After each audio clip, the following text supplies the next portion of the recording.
And a very good afternoon, everyone. Welcome to Issues and Attitudes. My name is Jeff Owens, Interim General Manager at WEIU. Today, my guests are Tara Archibald and Jason Anderson. They are the EIU softball and baseball coaches here at Eastern University. So a sports show, so you know that I'll be happy, and I appreciate you both coming in today. Yeah, thanks for having us. Yeah, thanks for having us. All right. We'll start with Jason just for a second because you just got in at 5 o'clock this morning, so I really appreciate you coming in off the weekend. So just recap your weekend, and then Terry, you can recap yours after that. Good. Yeah, we had a long 12-hour bus ride last night from an interesting weekend. Originally thought we were going to go to Montgomery, Alabama to play a game on Friday night and a doubleheader on Saturday. That quickly switched with some flooding down there, and got a call from Florida A&M who was going to be able to offer us 3 games, which we need early in the season. So we rerouted, went down there, played two games on Saturday, one early on Sunday. First time really being in the sun, so all our guys are sunburnt today. But great experience. We ended up getting the sweep, playing very, very good baseball down there, and hoping it's just going to kick us off for the rest of the season. Okay, and Tara? Yeah, we just got in at midnight last night. We were in Gardner-Webb this weekend. Took the trip to North Carolina, played. We got all 5 games in this weekend. We lost a couple the weekend before, so it was good to play all 5 this weekend. Went 3-2 on the weekend. Felt pretty good about it. Lost a couple to Gardner-Webb, but beat Northern Kentucky twice and Mount St. Mary's once. So you're 7-5 and you're 3-3 on the year. So at least you're getting games in early in the year. I mean, with the weather where around here, it's it's so weird. Yeah, being at a northern school, that's kind of half the battle is getting outside and playing good competition and getting our guys ready for the OVC season, which comes up very fast for us. Week 4 conference games isn't something that happens in a lot of the conferences in college baseball, and so it's really important for us to do this scrambling around and try to beat the weather a little bit so we can develop. We'll talk with Tara on this next one. You're heading to Georgia for a big trip. Talk about who you play and what you expect down there in Georgia this weekend. Yeah, I'm really excited about it. Get the girls in that atmosphere in SEC Stadium, let them see the crowd, see the environment, and good softball as well. We'll play, obviously play University of Georgia once, and then we'll play Boston College out of ACC twice, which should be really tough competition, and then 2 games against Western Carolina as well. Okay, and you're headed to Louisiana for some tournament, or games, I'm sorry. Yeah, we're going to Northwest Louisiana. We started off and got our SEC experience in week 1, which is it's always tremendous to go into that atmosphere, but you're going to see some really good competition, and I think the team that we played against probably going to have at least 4 major leaguers on there at some point, so it's always cool to go down to that atmosphere. And in Louisiana, who all do you play down there this weekend?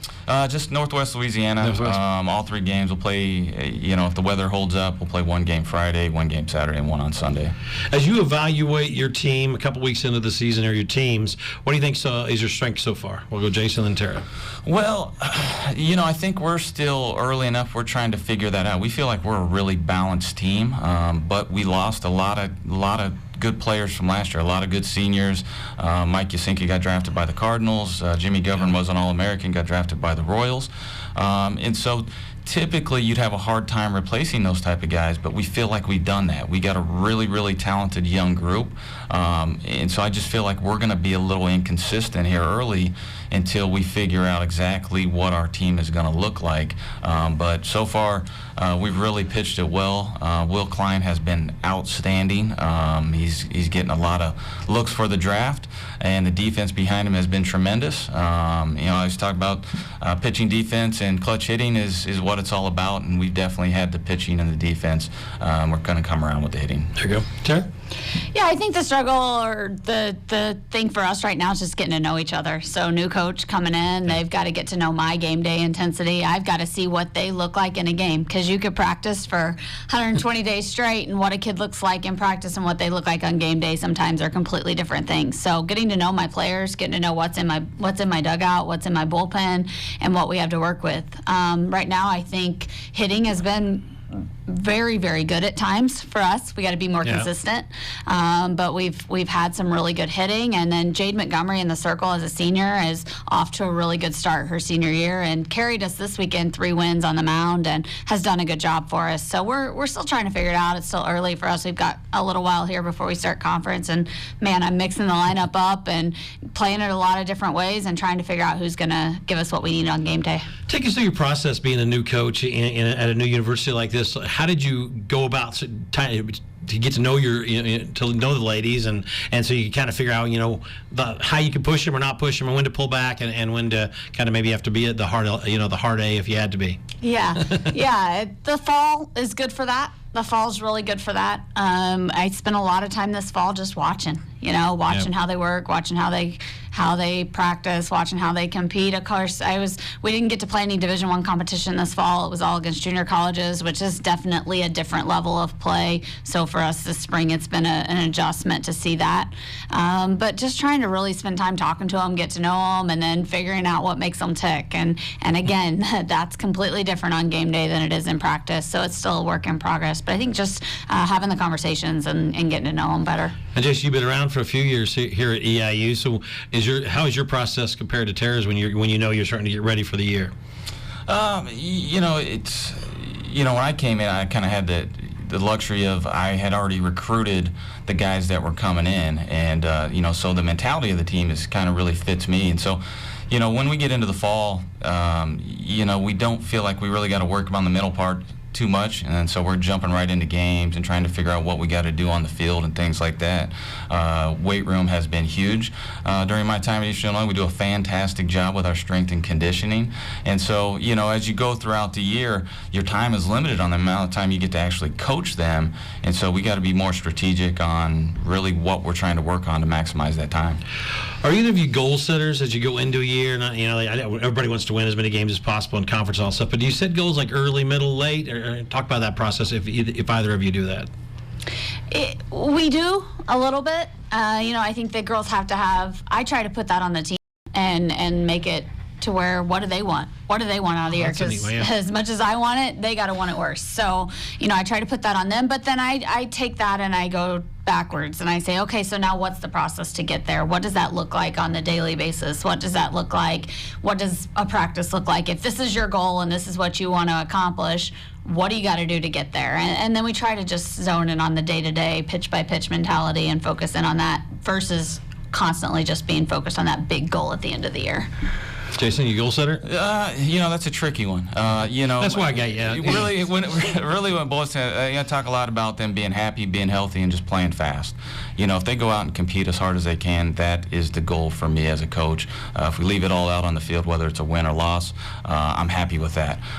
But things have changed with baseball, in the last few years, where statistics have become a huge part of the game, and so it is one way to challenge the guys. They know every one of the 200 new stats that are out there, and so it's a way for us to challenge them that your strike percentage needs to be here, your leadoff, you need to get leadoff outs, limit your walks, and so you can use the statistics a little bit with that to kind of point them in the right direction. So we try to do that a lot. So both of you are using a lot more analytics than you thought you would be a few years ago, or not?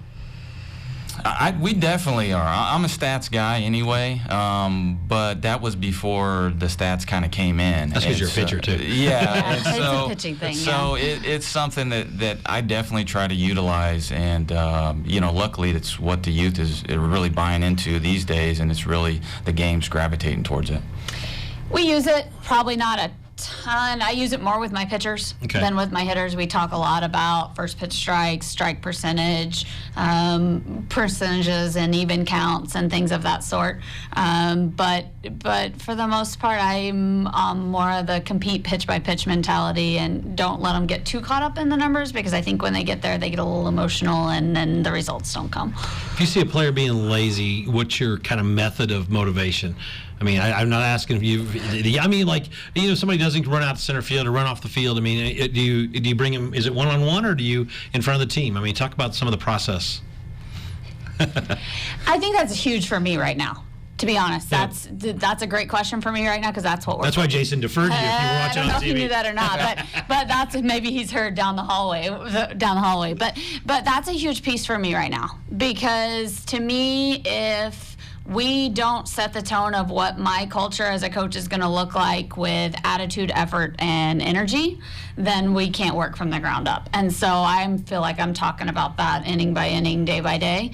And yes, I try to have that conversation one-on-one, but then at the same time, I'm constantly telling the girls, this is what we're going to look like on the field. This is what I expect to see. You can control that 100% every day, every pitch, and sometimes you got to set the tone to show that, hey, look, if you can't uphold that standard, then we're going to find somebody who can. Yeah. When it comes to laziness, that's where I hope we build a team culture to eliminate that within the team. I'm very, very aggressive on the baseball field, and I think our team understands that. And so I think our expectation is already set to that, and they kind of carry that stuff out for me for the most part. But, when you have issues, I think it's really an individual basis. I'm not a big yeller and screamer. I don't think a whole lot of people, react well to that. But every kid's different. Some of them need you need to get on them, and they enjoy that, and they like that. And other ones, you need to sit down one-on-one and talk it out, and maybe get analytical and talk mechanics or something. There you go. I just like to get a little bit of the coaching style. I think that's neat how different coaches do different things. Obviously, being here at Eastern Illinois University, it's raining today on a Monday.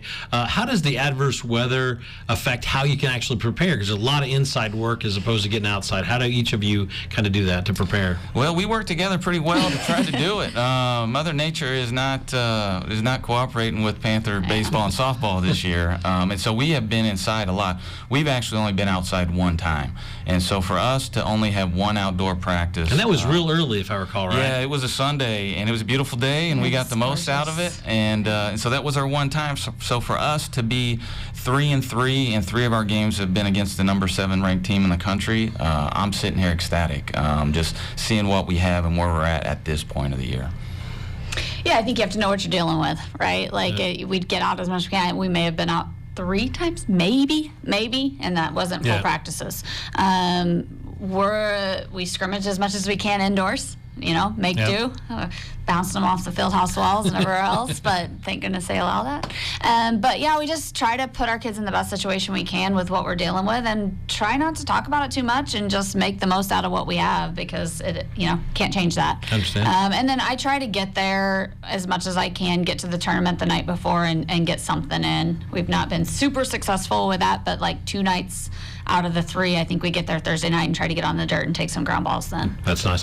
I want to switch to high school recruiting a little bit, and I know we can't name names, things like that. I just kind of want to go pick your mind a little bit. How do you know when a recruit's right for Eastern Illinois University baseball or softball? In your mind, when you're looking at a young man or a young lady? It's tricky. I don't think there's any one sure way to do recruiting. What kind of my philosophy is, in a sport where recruiting is moving very, very fast right now. When you're getting guys committing as they're walking into their first class in high school, I like to go slower. And that's the thing I like about Eastern Illinois, is we can let guys develop, the guys that are going to slip through the cracks a little bit, the guys that we can take the time to get to know them, get to know their families, get to know what their motivations are, and see if Eastern Illinois is a fit for them. Because to me, that's what it's all about. Are you looking for a big school, small school? You're looking for hot weather, cold weather, close to mom, far from mom? What are you trying to major in? How much scholarship money are you looking for? And if all the things line up and you're very open and honest with the families, and they get excited about joining your program, then you have a good chance of making it work, I believe. Yeah, absolutely. All those things. And, when I'm out on the road, I guess I'm looking for kids who love to compete. I'm looking for great athletes, but kids who love to compete, love to work, blue-collar work ethic. I think that's huge for this program here, is getting kids who, going to come in and pedal to the metal and work hard. And then good people. Great people. That helps, doesn't it? It makes going to work a whole lot more fun every day. So looking for that excellence on and off the field, in the classroom, kids who do things the right way and want to work really hard. Since you're new here at the university in your first year of softball, what led you to want to take the job when you knew it was open to apply for it? I was out recruiting for Illinois State, and somebody approached me about it and kind of put the bug in my ear that maybe it might be a good fit, and kind of mulled it over for a few hours and thought about it. And for me, I grew up not too far from here. I coached travel ball in this area. I know the high school ball in this area. I felt like recruiting-wise, I could do a really good job here. And then when I met Tom Michael, I just knew that would be a really good fit for me as far as a person to lead me in the right direction as a first-time head coach and someone to work for. And Jason, what led you to want to be the head coach of Eastern Illinois University baseball? Well, to me, this is fit. This is home to me. I love Charleston. I love Eastern Illinois. This is truly where I want to be. I'm from Danville, so it's right near my family. I got 3 kids, and it was a situation to where I'm always up for a challenge. When I took over, there's a 13-win team, and I really saw that as an opportunity to challenge myself to see what I could do to try to move the program forward and see where we could get us. And man, I love what I do. There's days that are definitely challenges. Like this morning when you had to get up and feed. Yeah, but at the end of the day, I'm happy, my family's happy, and I'll do anything I can for our players. And so this is truly fit for me. Advice to young players. I mean, there's a lot of stuff out there now that's saying go back and play multiple sports instead of focusing on just one. What do you guys think? That's one of those discussions that's out there right now in the Twitter world about should kids play other sports or not play other sports or specialize. What are your thoughts? I'm a multi-sport proponent, and I got 3 boys, and I'm encouraging them all 3 to play multiple sports. What I'm seeing in our sport is the kids who are specializing super early are the kids who are hurt when they get to college, and I've got a roster full of kids who are beat up and bruised up from playing 10 softball games a day, and that's not an exaggeration on some days, and then year round. And so I think, and I think it depends on the kid too, right? Like there's those kids who just love softball and that's all they want to do. And if that's the case, that's great. But if a kid wants to play volleyball and basketball and multiple sports, I say go for it. And great athletes always find their way to the top. Yeah. I always answer the question the same way, and I just think it's just do what you want to do. You know your kids better than anybody. There's a lot of Twitter experts out there that can tell you do this, do that. Nobody knows my kid better than I do. And with my kids, if they want to pick up karate and then go straight to basketball and then go play baseball, we're going to do it. I mean, we'll play baseball 7 days a week. And I think her son's probably the same way. We'll play on a 12U, an 8U, a 9U, a 10U. We'll play anywhere and everywhere that baseball is being played with my kids, and we'll love every second of it. Other advice for young kids, I mean, in terms of the work ethic and what they should do? I mean, just general purposes kind of thing. When you talk to a 12-year-old or a 14-year-old or even a younger one. It's kind of the same thing for me, is figure out what you want, figure out what your goals are. The sooner that you can figure that out, I think then you got to have a clear path of how to develop or how to get to your goal.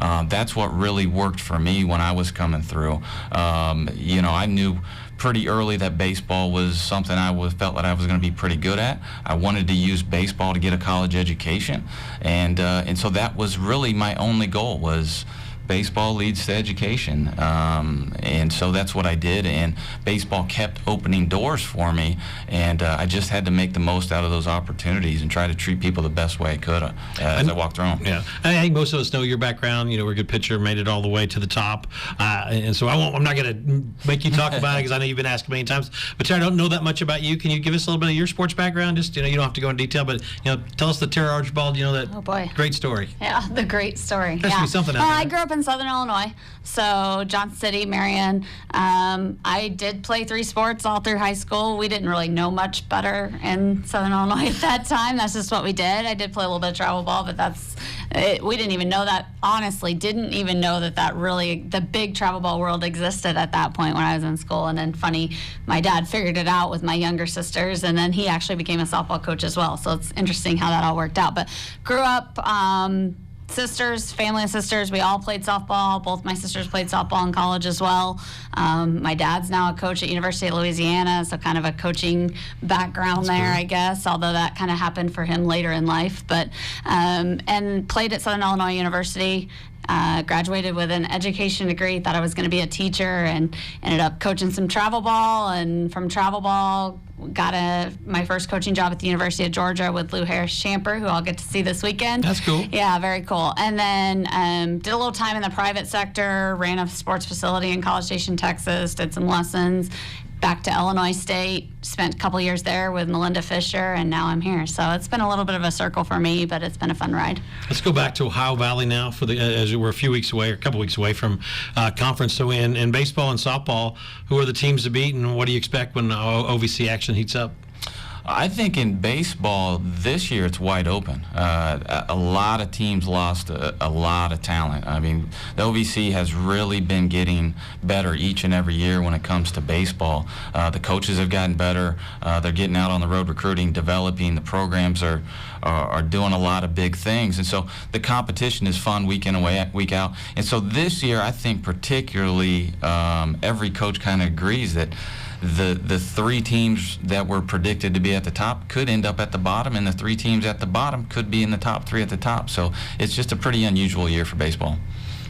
I'm still learning, but I know it's a tough question. But I'm trying to figure it out and trying to, and I know. But you can go in without any no preconceived notion, right? You can kind of just. Yeah, except for what you see from the outside looking in, right? Yeah. SEMO's going to be good. They were in a regional last year and competed. They were in they almost made it to the regional championship last year. So they're going to be good. They've got a lot of great players coming back. Jack State, always good. But I think what I've heard going into the end of the season last year, the last weekend of the year, 6 teams tied for spots and I think it actually came down to a coin flip at the end of the year to decide who's at the top of your conference. So when I sat in my head coaches meeting this spring, I learned that it was down to the last weekend, everybody tied top to bottom and really, really competitive. So I'm excited about it. I think every weekend, just like any conference, but every weekend's going to be a challenge and a lot of parity throughout.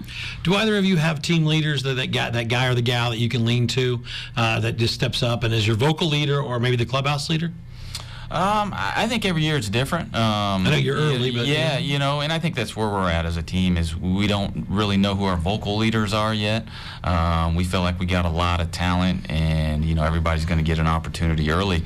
But I think it's important to have those guys that can really step up and kind of drive guys in the direction that you're trying to coach them to. And so when you get them, you cherish them, and you hope it kind of rubs off on the next guys coming through. There you go. Yeah, I think my upperclassmen are doing a really good job right now. And again, new coach, right? So they're trying to figure out what I want and then to be able to lead in that direction. But my seniors, I've had some seniors really step up and be able to do that, and a couple juniors as well. But I've got a lot of kids, too, that not necessarily vocal leaders, but they just lead by example and do things the right way. And that's been fun to watch as well. So I think we're still trying to figure that out as well and figure out who that is. But, man, my upperclassmen have done a good job so far. I had lots of nieces who played softball, and I coached baseball my whole life, and everybody's superstitious. Are you guys superstitious? Do you have superstitious game day rituals? You got to wear some shirt, different color? Talk about Jason and Tara's superstitions. Well, as a player, I had every superstition in the book. I had to do that. And I guess some of them can be considered routine, but, I had to take a shower at the right time. I had to wear the right undershirt and the necklace. And you name it, I had it. But in a way, it kind of distracted me from everything that could possibly distract me as a player. As a coach, I'm just thinking about the players, and so I've kind of eliminated all the superstitions. You try to put them in the best position that you can to succeed, and let them go with it and support them best you can. Yeah, I'm not a real superstitious person. I try to.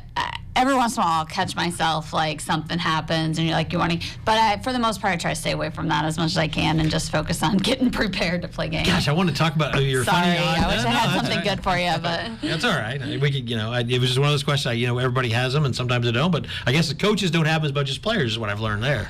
Yeah, Probably not. Like I said, as a player, I used to eat fried chicken before every game, so for 150 straight days, I eat fried chicken, Yeah, so. and I tease my players, too, a couple weekends ago, Hannah Cravens just had a day, couple home runs, grand slam, first at bat over. And I said, I don't know what you ate for breakfast this morning, but just eat it again, right? You'll tell them. So I'll play around really, with there it. is superstition. We just found out from Tara there. That's funny. We got a few minutes left. We're talking to Tara Archibald and Jason Anderson from EIU men's and women's baseball and softball here on the campus, and I love talking sports. So let's talk about, Jason, this is more for you. I think probably, I don't know if you'll have this one yet, but you can go back in your history. Is there a favorite place you like to play besides home? Is there one school you can't wait to get to every year or you'd love to get to? There's been a lot of places that we played that I really enjoy. We usually go down to Arkansas Better every year, and I just really enjoy it. They treat us well. We tend to play very competitive there. The atmosphere is tremendous. You get a little dose of fans really getting on them outfielders and giving them the business, but they do it in the right way. And then so at the end of the weekend, if your kids act appropriately and they do what you hope they do, then you start getting the tweets after, and you start getting the emails from all these people that watch them perform over 3 days, and we've got that where you see random pictures of Dane Topple taking a picture with an 8-year-old, and now it's one of his favorite players. And restaurants send emails, telling you how much they appreciate that your kids pick up after themselves and they treat their waiters respectively. And so Arkansas is really a good one for me that I think really gets us off on the right start with all that. Yeah, there's so many good softball places to play right now. Softball's really kind of growing and exploding right now. I think I read this weekend there was a huge tournament out in California, and there were 30,000 people in the park watching this tournament. It was 20, 30 top teams out there, but people love to watch softball. So anywhere you guys will play at 3 in the morning. Baseball hasn't got there yet. Don't tell me. I don't want to play at 3 in the morning. But I mean, we would happens, if we had to. it travel does. ball will play. I'm telling you, they play 10 games a day sometimes. Yeah. But yeah, so anywhere I can get our kids in an atmosphere where the fans love softball, know softball, are educated on softball, and I think a big piece, like he just said, is letting them get in a spot where the youth can watch and appreciate your kids, and your team can give back to the youth of the game. I think that's a big deal as well. Sports hero, Jason? Somebody out there that's number one? Oh, shoot. Looking back, Nolan Ryan was a big one for me. I mean, I was a big Cardinal fan. Ozzie Smith, Larry Bird was one, but Nolan Ryan is the one that for whatever reason, I just gravitated towards his mentality. When somebody charged the mound at him, he was not backing off from it. And that's the mentality I have of baseball, is it doesn't matter what the challenge or the obstacle, go at it with all you got and try to overcome it, either with your physical skills or your mental skills. But if you want to have success, you gotta figure a way to do it.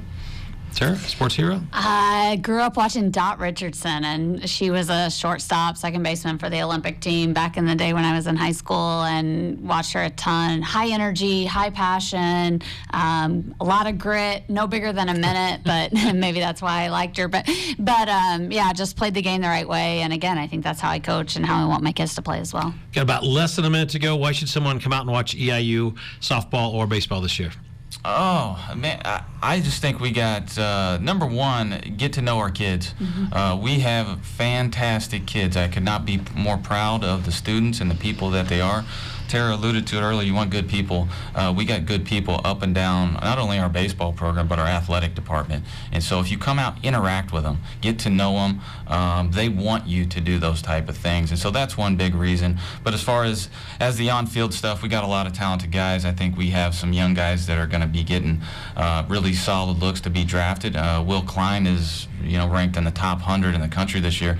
If you want to see a kid come out and flirt with throwing 100 miles an hour every Friday, you better catch it now. We had a kid named Mike Yasinka last year, and I don't think people really understood it. Will Klein could be in the major leagues here soon. Appreciate you both coming in on this day, and great luck to you both for this spring season for baseball and softball at EIU. Thanks for having us. Thank you.